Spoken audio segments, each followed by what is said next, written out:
jeu mobile disparu depuis 10 ans pourrait bien faire son grand retour. Bonjour à tous, ici Tazio pour l'émission Culture Internet. Aujourd'hui, je vais vous raconter l'histoire de Flappy Bird, le jeu phénomène qui a fait rager le monde entier et dont le comeback semble imminent.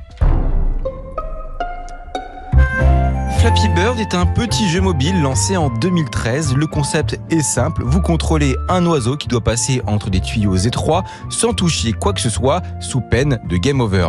Sur le papier, ça ne paraît pas fou, mais le jeu demandait une précision extrême, le rendant particulièrement difficile. Mais ce n'est pas le jeu en lui-même qui rend Flappy Bird unique, c'est surtout son histoire. C'est un jeune développeur indépendant d'origine vietnamienne, Dong Nguyen, qui a développé Flappy Bird. Et si le jeu paraît sur les différents stores en mai 2013, sa vie commence d'abord par un flop, puisque personne n'en entend parler. Jusqu'en janvier 2014, date à laquelle la magie d'Internet va propulser Flappy Bird au rang de phénomène mondial.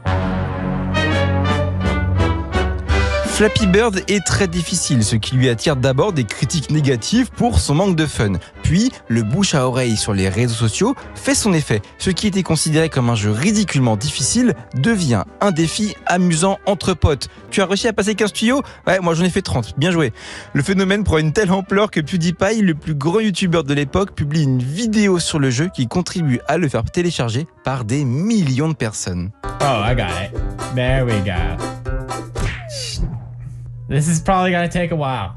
À ce moment-là, tout le monde veut réussir à améliorer ses records sur Flappy Bird, à devenir le numéro 1 de son groupe de potes. Pour tout vous dire, à l'époque, j'avais moi-même réussi à atteindre les 300 tuyaux et j'avais publié fièrement mon score sur Facebook. Mais qui dit phénomène culturel et médiatique, dit aussi son propre lot de scandales qui se mettent à pleuvoir. C'est galère, putain, une grosse galère. Le jeu est d'abord accusé de plagiat pour avoir copié l'apparence des tuyaux de l'univers des jeux Mario. Des rumeurs commencent à naître et théorisent que Nintendo pourrait attaquer Dong Nguyen en justice, ce qui sera d'ailleurs démenti. Mais le pire, c'est qu'une affaire de meurtre ira jusqu'à tourner dans de nombreux médias très sérieux.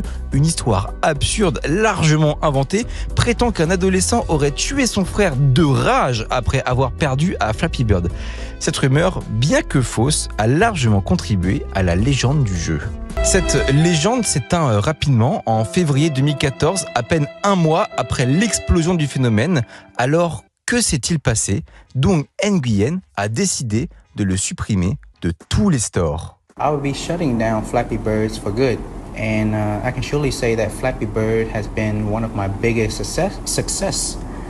But it has also ruined my simple life. Deux raisons à cela, la pression énorme du succès avec laquelle arrivent les nombreux messages, parfois menaçants, qu'il recevait de joueurs frustrés, et donc se sent également responsable du mal-être de certains joueurs qui se disent addicts au jeu qu'il a créé et du comportement rageur qu'il engendre. Voilà pourquoi Flappy Bird disparaît presque du jour au lendemain.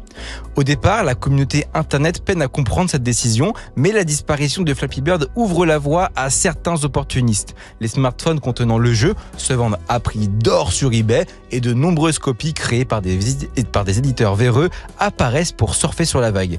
Et puis, petit à petit, les joueurs oublient Flappy Bird et passent à autre chose.